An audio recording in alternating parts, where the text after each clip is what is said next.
Hej. Jeg står foran Korsvej skole i Tårnby Kommune. Ifølge Claus, klublederen af fritidsklubben Lundø, kommer der færre børn på klub. Og det mener han, der gør på grund af mangel på fritid. Ja, jeg skal spørge dem, har du mærket nogen forandring på, hvor mange der kommer her på klubben? Ja, for pokker. Absolut, kæmpe. Hvad tror du, grunden er?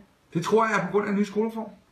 Som der jo gør, at de kære unge mennesker, de får jo meget senere fri.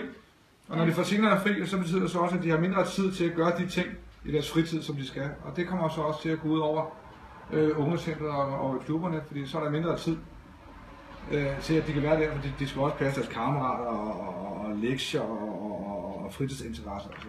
Og så er det jo klart, så kommer de ikke så tit. Eller tit. Hej. Jeg sidder her i Tårnby Kommune på Korsvej skole. Vi har konkluderet, at børn og unge har mistet deres fritid. Og det har de gjort, på grund af, at skolereformen har gjort skoledagene så lange. Hej. Jeg står foran Lundø i Tårnby Kommune. Jeg vil gerne sige tak til Emil Jensen for at være en god kameramand. Og så vil jeg gerne sige tak til Line Roer for at være journalist. Og så vil jeg gerne sige tak til Claus Jensen for at vi godt måtte filme ham og interviewe ham.